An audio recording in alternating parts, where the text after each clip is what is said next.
ضلع بونیر میں محکمہ CNW کی سسروئی اور لاپرواہی کی وجہ سے یونین کونسل پاندیڑ میں پاندیڑ کے مقام پر گزشتہ 4 مہینوں سے روڈ کنڈرات کا منظر پیش کرنے لگا ہے۔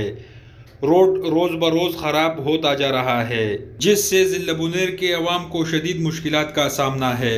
پچھلے 4 مہینے سے یہ روڈ لینڈ سلائڈنگ کا شکار ہے، جس کی وجہ سے یہاں کے لوگوں کو مشکلات کا سامنا ہے۔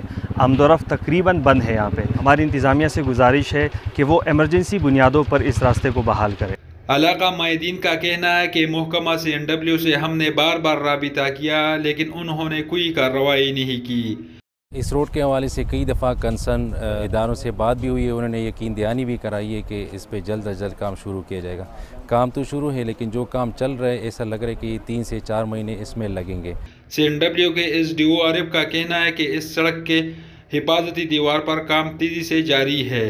اس کی کل فنڈ 70 لاکھ ہے، مزید 50 لاکھ منظور بھی ہو جائے گی۔ تھوڑا وقت لگے گا، جس سے کام بہتر طریقے سے حل ہو جائے گا۔ دوسری طرف علاقے کے لوگوں نے اپنی مدد عام کا شروع کی۔